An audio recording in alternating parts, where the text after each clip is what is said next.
those three phases of a human life are all important for Oedipus's life, because he was exposed as an infant to the elements. He was actually pierced through his ankles and hung up to die. And so as a result, he is crippled as an adult. He can't walk properly because he was went literally through his ankles, pierced him. But now we meet him as a grown man. By the end of the play, he will be walking with a cane because he has blinded himself. So the riddle of the Sphinx relating to the man relates to a man, and that man is Oedipus, but that man represents all mankind. That's the point. That's why Aristotle says this is such a profound play. It says something profound about the human condition. We are blind to who we are. We think that we know our beginning and our end. We think we know what it means to be a human being, but we have no idea.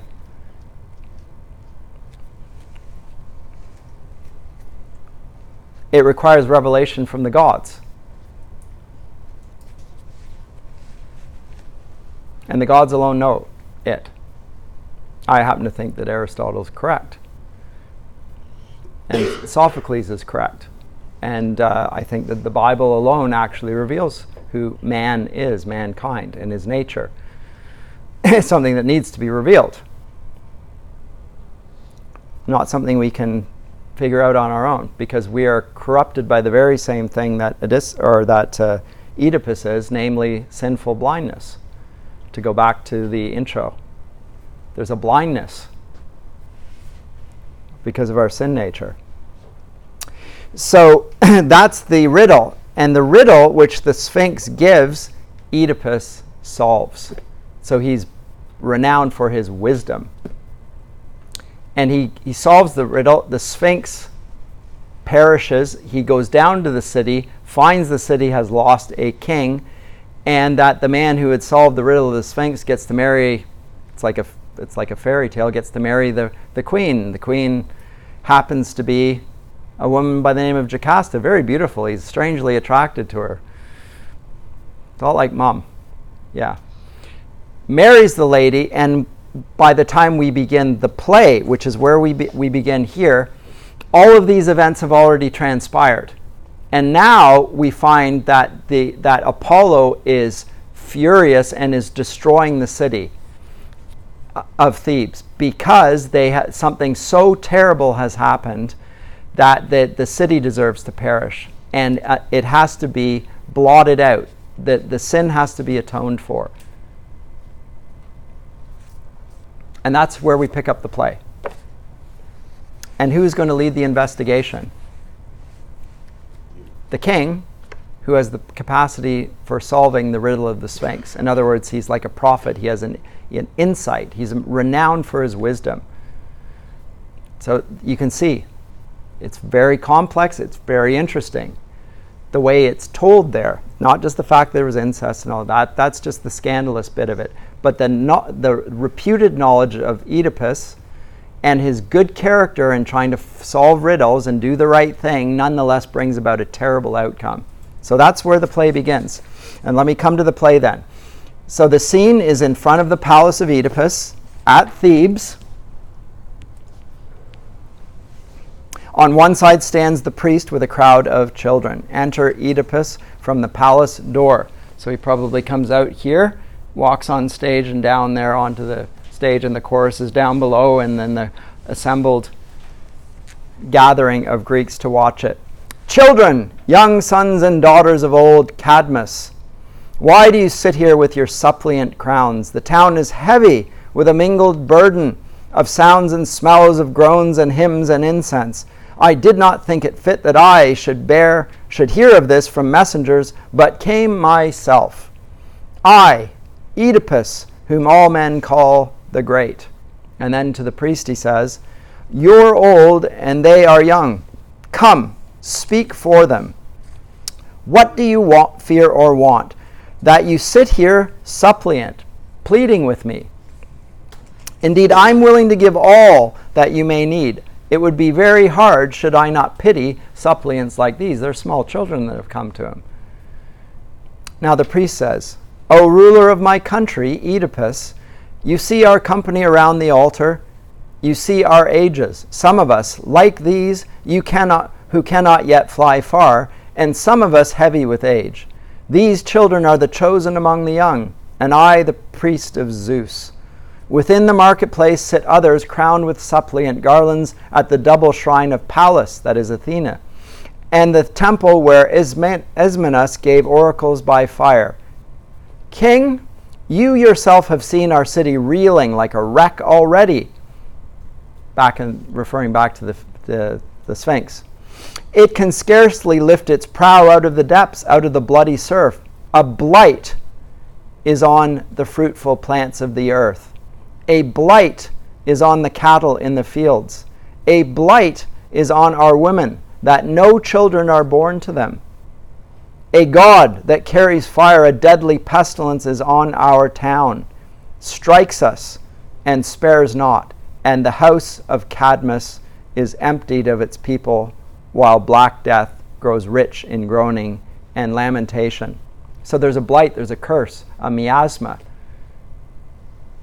a disgrace, and it's preventing all fruitfulness. It's the spring, it's the time of fertility, and there's no fertility, there's only death, and it's affecting everything. We have not come as suppliants to this altar because we think of you as of a god, but rather judging you the first of men in all the chances of this life. And when we mortals have to do with more than man, you came and by your coming saved our city, freed us from the tribute which we paid of old to the Sphinx, cruel singer. This you did in virtue of no knowledge we could give you, in virtue of no teaching. It was God that aided you, men say. And you are held with God's assistance to have saved our lives. So now, Oedipus, greatest in all men's eyes, here, falling at your feet, we all entreat you. Find us some strength for rescue.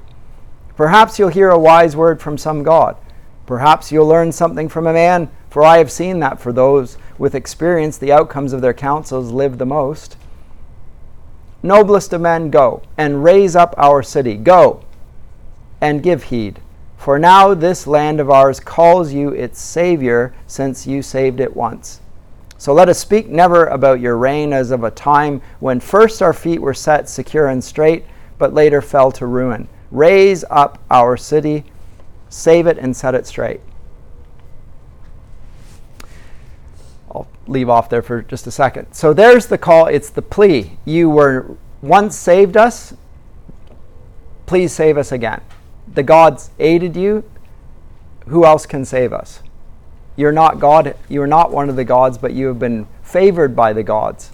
So please do it again. Don't let your reign be marked by early favor and now ruin. Oedipus, I pity you, children, you've come full of longing. But I have known the story before you told it, only too well. I know you were all sick. Yet there is not one of you, sick though you are, that is as sick as I myself. Now, what do you think of when you hear those words? What was your immediate thought when he says, I know you're sick, but there's not one of you who's sick as myself? What do you think? Burden for the city. Okay, of course. So he means it in that sense. That's the one sense in which he means it. Is there another sense in which it could be taken? What's he done? Like that he knows the nature of his sin. No, he doesn't, though. But we do, right? Mentally sick, I would say more morally sick, but unwittingly so. He doesn't know that he's murdered his father. He doesn't know that he has had children with his mother. But this is a sickness that's a taboo. You don't commit incest. You don't murder your father. He represents the worst thing you can do. He embodies all of those things. He is accursed. He is sick. But he doesn't know it. But he doesn't know it. But the audience does. So there's a discrepant awareness. So the audience is aware that there's more, and it's clear to the audience what's not clear to the actor. We call this irony, by the way, dramatic irony. IRONY. Sorry, I don't have my pen. I put it on the whiteboard behind me. Dramatic irony. We are aware of more than the man who in this case is reputed for knowledge. And so every time he says something like this, the audience is groaning. Like, oh, like there's a double sense here. And you have no idea how right you are. when you say this. You say that not one of you, sick though you are, that is as sick as myself. Now he means it as I care so much that I feel your pain. But, right? So he's doing the Bill Clinton line, I feel your pain, that sort of thing. I'm very sympathetic because that's the sort of man I am. No, he's sick because he is genuine. He's the cause of the God's wrath. So he's a sicko. He just doesn't know it. Yeah, now sicko made sense, right? Your several sorrows each have single scope and touch but one of you. My spirit groans for city and myself and you at once. You have not roused me like a man from sleep. Know that I have given many tears to this, gone many ways wandering in thought. But as I thought, I found only one remedy, and that I took. I took Meneceus' son, Creon, Jocastus' brother to Apollo, to his Pythian temple. The Pythoness, referred to in the book of Acts, by the way. That he might learn there by what act or word I could save this city. As I count the days, it worries me that what he's doing. He's gone far longer than he needed for the journey, but when he comes, then may I prove a villain if I should not do all the God commands. May I prove a villain? Well, he's going to prove a villain. Because he won't do all the God commands, because the God's going to command him to get rid of the source of the curse. And he is the source. And he doesn't do it. So may he be cursed. He's bringing a curse upon himself. Now, he doesn't mean to bring the curse upon himself. But in addition to having done the act of sleeping with his mother, having children with her, and murdering his father, every word that he says is going to, against the person who caused this, is going to be directly related to him. And the audience is aware of this, and he himself is not. So this is the irony. It's an irony of insight. We know more than the man reputed for knowledge. And how is that like human nature? Because people walk around all the time thinking they know what's going on, and they know about themselves, and they are blind to their own ignorance and their own sin. They're blind to it. But other people can see it. Do you think it's the same on a positive note too? Like, we don't often see our strengths or our value or our worth, but other people say, hey man, you're really good at this. Yes, I think there's probably some truth to what you said, but I don't think that's what this is about. Sorry. Because it is the case that in Oedipus's, everybody's aware of his strengths. And he is so full of himself on this front that he's worshipped by all for his strength. He's the king. He's the guy that defeated this mythical beast, the Sphinx. So he's not lacking in praise. He's being supplicated. So now Creon's coming. Okay, Creon comes. We will know soon what he says. He's within hail. Lord Creon, my good kinsman, what is the word you bring us from the god? Remember, this is the god Apollo, the god who's actually destroying the city. By the way, the word Apollo, if you want to add a little bit of religious significance here, Apollo is the sun god and also a god of poetry. The god of poetry, and he's called the sun god. Apollo comes from the Greek verb apolumi, which means to destroy. If you want to associate the sun with destroying, you lie out. In Greece, you stand out in the sun for a little while with no protection. What's going to happen to you? It's going to destroy you. That's what the sun does without shade, right? The sun god will destroy you, and the light is going to shine on the misdeeds of this city.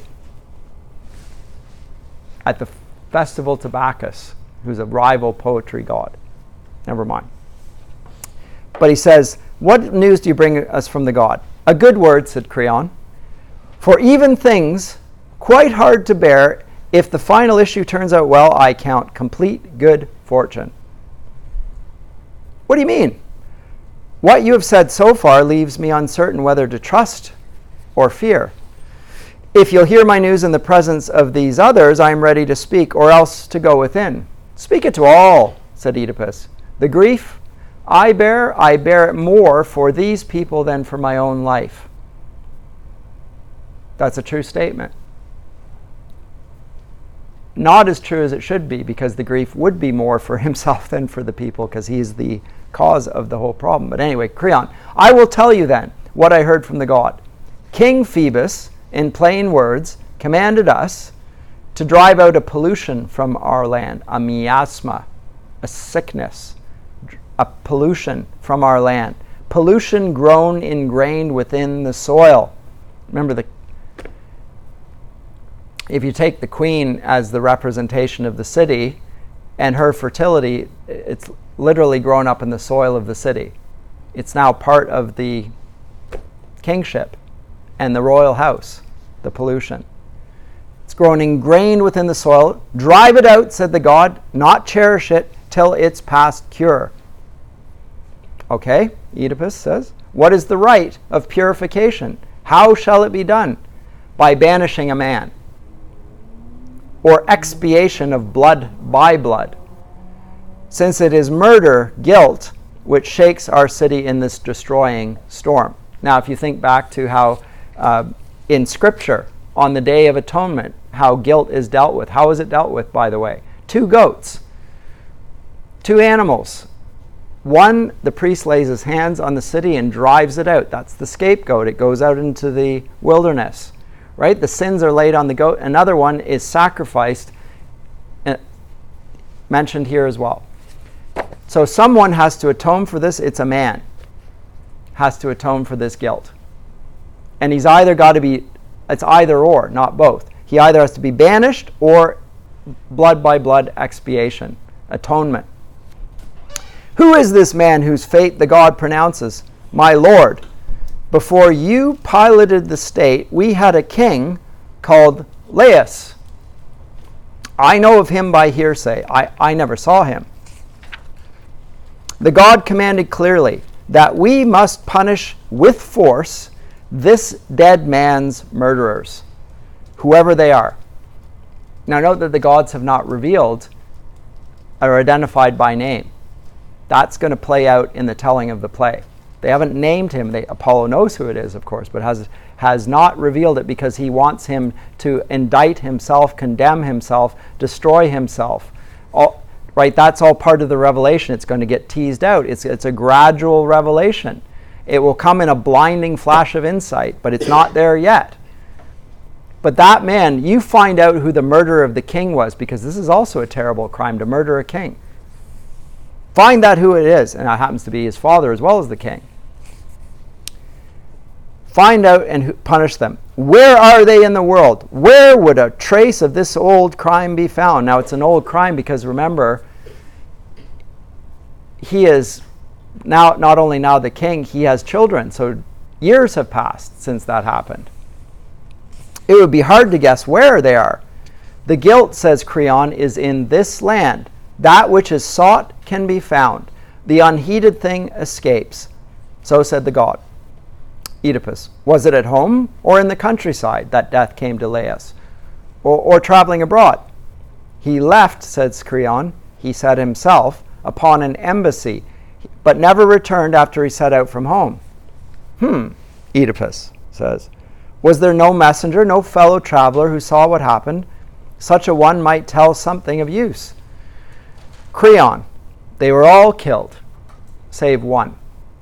He fled in terror, and he could tell us nothing in clear terms of what we knew, except for one thing only. What was it? If we could even find a slim beginning in which to hope we might discover much. This is CSI. We got a clue. Where are we going to go from this? Let's just start there. This man said the robbers they encountered were many, and the hands that did the murder were many. It was no single man's power. Now, this is false information. Incorrect. We're going to find out this is not a correct report. There were many. So, of course, Oedipus is never going to guess that it was him. But anyway, and then Oedipus, how could a robber dare a deed like this were he not helped with money from the city? So Oedipus, being a smart guy, thinks there must have been a conspiracy. Somebody from the city paid a band of robbers to murder the king. So there must be a whole slew, and it's a conspiracy. It's not just a random occurrence like him meeting him on the road and hitting him, trying to avoid his fate. That indeed was thought, but Laius was dead, and in our trouble there was none to help. What trouble was so great to hinder you inquiring out the murder of your king? The riddling Sphinx induced us to neglect mysterious crimes and rather seek solution of troubles at our feet. So, in other words, the city didn't want to get to the bottom of the crime because it had more pressing needs. The tyranny of the urgent thing that, like, the Sphinx was destroying them. We couldn't really worry about who killed the king. We were worried about surviving ourselves. And so even after it was solved, they didn't bother getting to the bottom of it. Okay, so now Oedipus. I'll begin again and bring this all to light. Fittingly, King Phoebus, that is Apollo, took this care about the dead. And you too, fittingly, and justly you will see in me an ally, a champion of this country and the god. For when I drive pollution from the land, I will not serve a distant friend's advantage, but act in my own interest. Whoever he was that killed the king may readily wish to dispatch me with his murderous hand.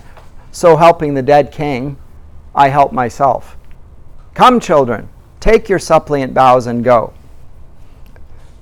Up from the altars now, call the assembly, let the people of Cadmus meet, and know that I'll do everything. God will decide whether we shall prosper or shall fail.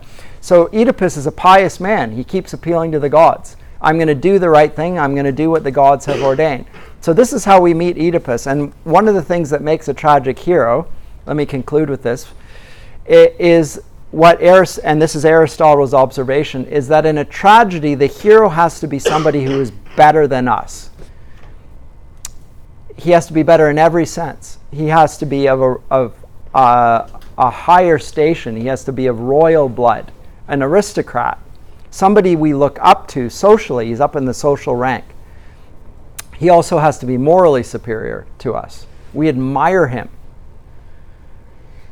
Because Aristotle says when those two conditions are fulfilled, when he falls, we also think, if it happened to him, it could happen to me, because he is better in every sense. Our prime minister talks about layers of privilege. If a man with layers of privilege can do what Oedipus does, then we can do that as well. Because we're not as good as him. We didn't have the privileges that he had. But when he does fall, then we sense how far the height is from which he falls. So there's a sense of a greater fall. But with that, because this is a play about human nature, it reflects on all of us. This could happen to anyone. There but for the grace of God go I, would say a Christian. And Aristotle, while not saying that, because he's not a Christian, seems to be aware that the fate of Oedipus, in some ways, is a mirror for human nature. We are all capable of unwittingly committing terrible sins for which we cannot atone. And we can't even see them. This is a possibility. We need revelation. We need the God's will. We need to follow what's fated. But I'll come back to that next class. Okay? Thank you.